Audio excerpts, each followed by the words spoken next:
নমস্কার বন্ধুরা, আমি আজকে এসেছি দুটো কথা বলতে আপনাদের কাছে। কারণ আমি জানি যে আপনারা খুব ব্যস্ত। আপনাদের অমূল্য সময় থেকে যদি বার করে আমার 2 মিনিটের কথাটা যদি একটু শোনেন, তাহলে আমি খুব কৃতজ্ঞ হব।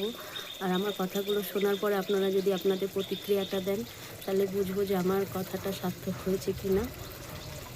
4 তারিখে ভোট গেছে, মানে 4 তারিখে রেজাল্ট গেছে। আজকে হচ্ছে 8 তারিখ। এই 4 দিন ধরে যা দেখছি খুব খারাপ লাগছে। তা আমি বেশি তো কথা বলবো না, কয়েকটা পয়েন্টগুলো আমি বলতে চাই। সেই কয়েকটা কথাই আপনাদের কাছে আমি তুলে ধরতে চাই।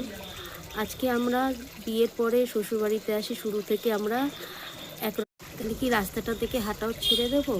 তাহলে কি যদি আজকে সবাই বলে, আজকে যদি বিজেপির লোকেরা বলে, তৃণমূলের লোকেরা বলে যে আমরা তৈরি করেছি, তাহলে কি করব বলুন? আমাদের সাধারণ মানুষদের বলে দিন। তৃণমূলের লোক যদি এসে বলে এখন এই রাস্তায় হাঁটবেন, আমরা তৈরি করেছিলাম। বিজেপির লোক যদি বলে আমরা তৈরি করবো, এই রাস্তাতে হাঁটবেন না, তোমরা হেঁটেছিলে। সিপিএমের লোক যদি এসে বলে, তাহলে পুরো রাস্তাটাও চেঞ্জ করতে হবে। এই যে যেই ঘর বাড়িগুলো ভাঙা হয়, যে ক্লাবগুলো দখল করা হচ্ছে, যেগুলো ভেঙে আবার মিস্ত্রিকে দিয়ে তৈরি করা হচ্ছে, তাহলে সেই মিস্ত্রিগুলোকেও ধরে মারা উচিত, তাই তো?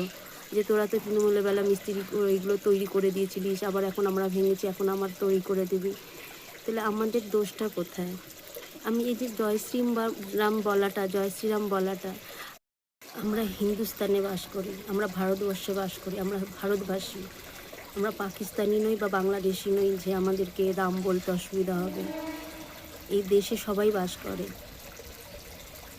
তাই যারা এই যে এগুলো করে বেড়াচ্ছ, দয়া করে এরকম করো না। কারণ সবাই দুটো পেটের জন্য সবাইকে রাস্তায় বেরাতে হয়, সবাইকে সবার সাথে চলতে হয়। এটা কি আমরা তো এখনও তাহলে গোলাম রইলাম? ইংরেজদের বেলায় গোলাম, রাজাদের বেলায় গোলাম, এখন রাজনীতিকে গোলাম হয়ে যাচ্ছি। কিসের জন্য একই জায়গায় থাকছি? যার যাকে ভালো লাগতেই পারে, সে সবাই সব কিছু করতেই বলে। তা বলে তো এই না যে সরকার জিতেছে বলে বা কোনো সরকার, আমি কোনো তৃণমূল না বা কোনো বিজেপি না। আমি চারিদিকে দেখে আজকে এগুলো বলতে হচ্ছে। সবার কাছে এটাই অনুরোধ, বলার তো আরও অনেক কিছু আছে, বলে কটা শেষ করব, মানে কটা কথা বলবো। তাই সবার কাছে এটাই অনুরোধ, একই জায়গা থেকে একই সরকারের খাবার খেয়ে, একই জায়গা থেকে একই রকম সব থেকে সবাই একসাথে চলে একে অপরকে কেউ ক্ষতি করো না। কারণ সবাই আমরা একসাথেই চলবো। যখন যে সরকার আসবে তাদের সাথে আমাদের চলতে হবে। তার জন্য এই না যে সরকার পরিবর্তন হলেই যে আমাদেরকে মারামারি করতে হবে, এই করতে হবে, সেই করতে হবে। সবাইকে পেটের জন্য পরিবর্তন হতে হয়। কাল তৃণমূল ছিল, তৃণমূলের সাথে আমরা সবাই চলেছি। আজ বিজেপি আসবে, বিজেপির সাথে চলবো। আগাম আবার কী হবে জানা নেই। তা আমাদের তো